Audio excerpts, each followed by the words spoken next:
How are we doing YouTube? It's your friendly gamer, SmartEntity here.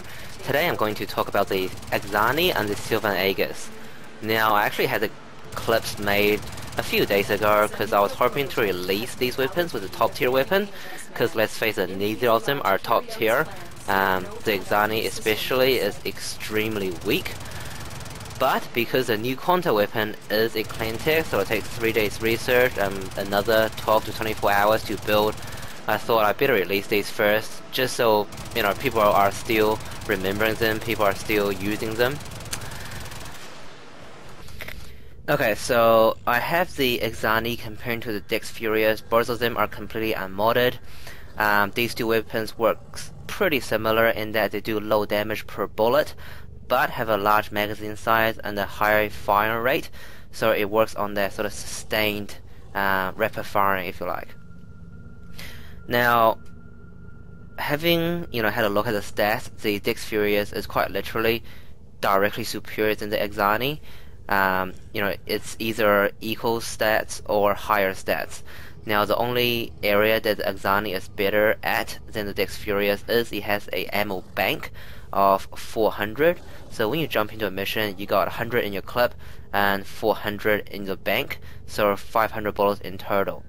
Now, as far as advantages go, that is quite literally the most useless advantage a weapon can have over another, because for low-level missions, it doesn't matter, right? Because you're probably going to one-shot everything anyway.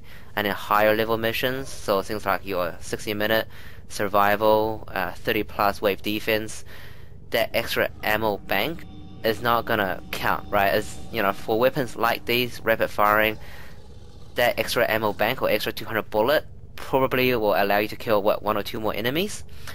You really do need things like Desecrate or something like a pistol ammo mutation to sustain those bullets. And to be completely honest with you, I'd much rather trade that extra ammo bank to say 0.1 of an extra damage, because we all know with a fully modded weapon, so with pistols, catalyst plus 5 polarities, that 0.1 damage literally translates to hundreds and hundreds of damage in terms of DPS. So ultimately what that means is, it means the Akzani is in the master rank purpose only tier. So bottom tier, personally, I'm not going to waste a catalyst, I'm not going to waste formas on this weapon. But, as I always say, if you are someone who's quite lenient as far as plat spinning goes, by all means chuck a catalyst in, because weak or strong, any weapon is that much more easier to use and that much more fun to use with a catalyst than without. Okay, finally let's talk about the Silva and Aegis. Now, the thing with this weapon is, yes, it's quite strong, but it's not the strongest weapon in a particular situation. And I like to compare this a lot to the ichor actually. It looks and works completely to the ichor, but stats wise it's actually very similar to the ichor. Now, as far as melee weapons go, one of the main purposes I use them for is for traveling utility. And this weapon definitely have traveling utility, on par with the ichor and on par with the Zorans, which is quite surprising, but definitely a bonus. Now, as far as actual damage goes, this weapon has a pretty nice ground slam attack, but that is about as much as all I can say. Now, whenever a new weapon comes out, I like to compare to a top tier weapon that's already in the game, just to see where this new weapon fits in the hierarchy. Now, as far as stats wise, before I was saying the ichor and the Silva and Aegis have similar stats, and when I said that I was really just referring to the base damage. So the ichor has 35 toxin and the Silva and Aegis have 35 heat. Now, from that alone, the ichor is actually already a bit better, just because toxin have better utility compared to heat. So toxin makes you corrosive, which is probably the most popular against tower Grineer high level, and it also makes viral as well, which is quite good against low level Grineer. Now, that aside, pretty much every other stat the ichor is better at.